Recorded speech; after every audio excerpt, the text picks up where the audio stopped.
Hello guys, இன்னைக்கு நம்ம வீடியோவில் எதை பற்றி பார்க்க போகிறோம்னா வெயிட்டட் ஆவரேஜ் ப்ரைஸ் மெத்தடில் எப்படி நம்ம சம் போடுறது அப்படின்னு தான் பார்க்க போகிறோம். சரியா? ஃபர்ஸ்ட் வந்து கொஷின் படிச்சிடலாம். The following transactions took place in respect of a material item. March மந்தோட டிரான்சாக்ஷன்ஸ் கொடுத்துருக்காங்க. ஓகேவா? 2nd March to 20th March. Then prepare a stores ledger sheet pricing the issues at a weighted average rate. Okay, so நம்மள வந்துட்டு weighted average price மெத்தடில் நம்ம டிரான்சாக்ஷன்ஸை record பண்ண போகிறோம். So first transaction பாருங்கள். 2nd March received 200 units at 2 rupees each. So 2nd March என்ன பண்ணுறோம்? 200 units receive பண்ணுறோம். ஓகேவா? ஸோ அதனால் goods receive note number receipts காலமில் போயிட்டு 200 யூனிட்ஸ் போட்டாச்சு. அட் எவ்வளோ ருபீஸ்க்கு? 2 rupees. So 200 into 2 400. ஸோ இதை வந்துட்டு நம்ம அப்படியே பேலன்ஸ் காலமில் காப்பி பண்ண போகிறோம். So 200 units at 2 rupees 400. Okay, அடுத்த டிரான்சாக்ஷன் பாருங்க. 10th March received 300 units at 2.4 rupees each. So 10th March என்ன பண்ணுறோம்?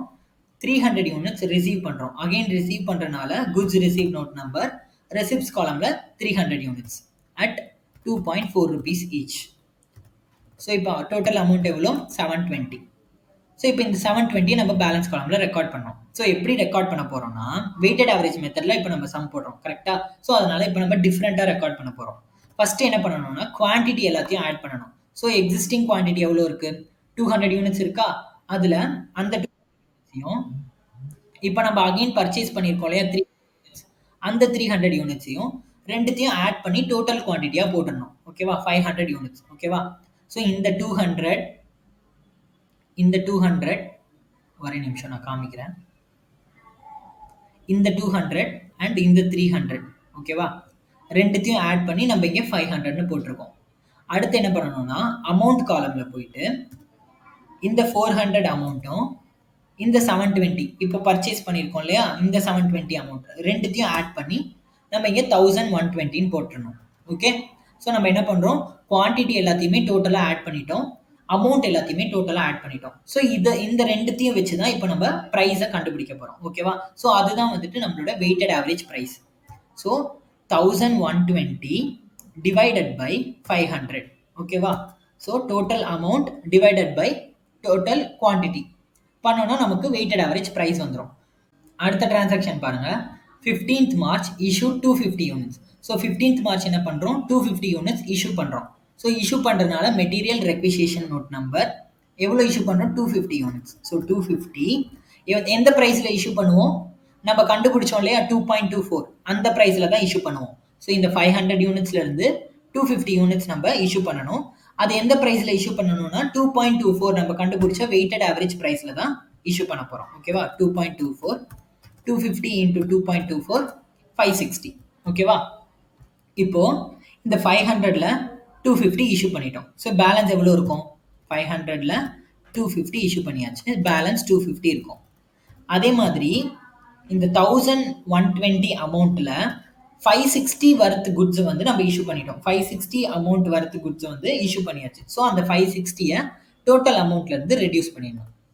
பேலன்ஸ் எவ்வளோ இருக்கும்? 560 இருக்கும். ஓகேவா? 1120ல் 560 போயிடுச்சுன்னா பேலன்ஸ் 560 இருக்கும். இப்போ அகைன் வெயிட்டட் ஆவரேஜ் கண்டுபிடிங்க. Total amount divided by total quantity பண்ணோன்னா 2.24. ஓகேவா? இதுதான் நம்மளோட வெயிட்டட் ஆவரேஜ் ரேட். ஸோ அடுத்த டிரான்சாக்ஷன் பாருங்கள். 18th March receive 250 units at 2.6 rupees each. So 18th March என்ன பண்ணுறோம்? குட்ஸ் ரிசீவ் பண்ணுறோம். ஸோ அதனால் என்ன வரும்? குட்ஸ் ரிசீவ் நோட் நம்பர் அப்படின்னு நம்ம போடணும்.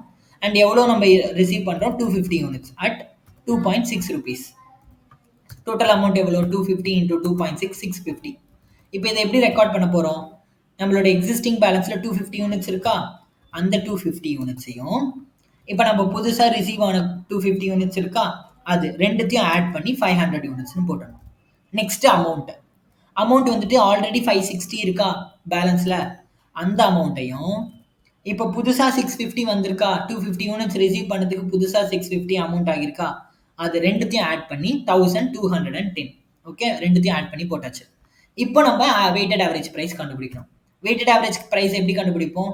Total amount divided by total quantity. ஓகேவா? அடுத்த டிரான்சாக்ஷன் பாருங்க. 20th March issue 200 units. So 20th March என்ன பண்ணுறோம்? 200 யூனிட்ஸ் இஷ்யூ பண்ணுறோம். ஸோ அதனால மெட்டீரியல் ரெக்விசிஷன் நோட் நம்பர் எவ்வளோ இஷ்யூ பண்ணுறோம்?